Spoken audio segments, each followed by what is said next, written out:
Do you remember the rock group, the Iron Butterfly? Well, you may not unless you're over 30 years old. But their music got a lot of airplay as we passed from the 60s into the 70s. Then they disappeared from the music scene. More than a dozen years later, the Butterfly is back, and Knoxville is one place where they tried out their new wings. Bill Perry has the story. 15 years ago, it was a sound which came from many cars cruising campuses, with windows rolled down and the 8-track tape turned up.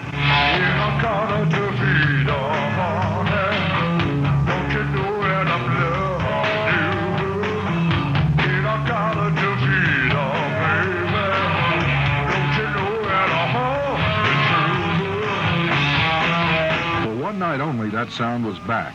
It was crowded in the rock and roll bar. Sprinkled among the college students were members of the over 30 crowd who first became Butterfly fans when they were in high school and college. This was the end of a series of one-night stands in small clubs, and band members hope it marks the beginning of a comeback for the group. Well, this is a career-oriented move more than a flash in the pan. We want to establish a reasonable degree of pacing.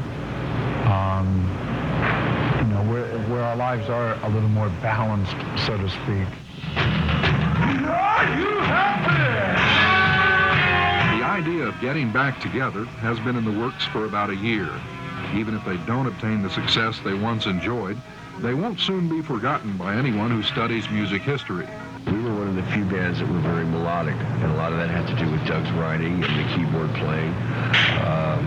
And In-A-Gadda-Da-Vida is just one of those things that no matter what happens, for me, the rest of my life, I know I was part of something that made a mark in history, and that song did. The new Iron Butterfly will be releasing an album soon, and they'll continue to make concert appearances, working their way up to bigger and bigger audiences.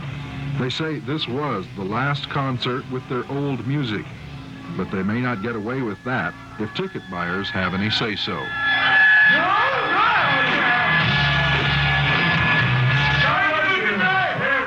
Bill Perry, Team 6, Eyewitness News. Well, I'll tell you, that brings back a few memories. A lot of heavy metal there. I might date myself, but I remember those guys. All right. Well, they're still around then. They definitely are.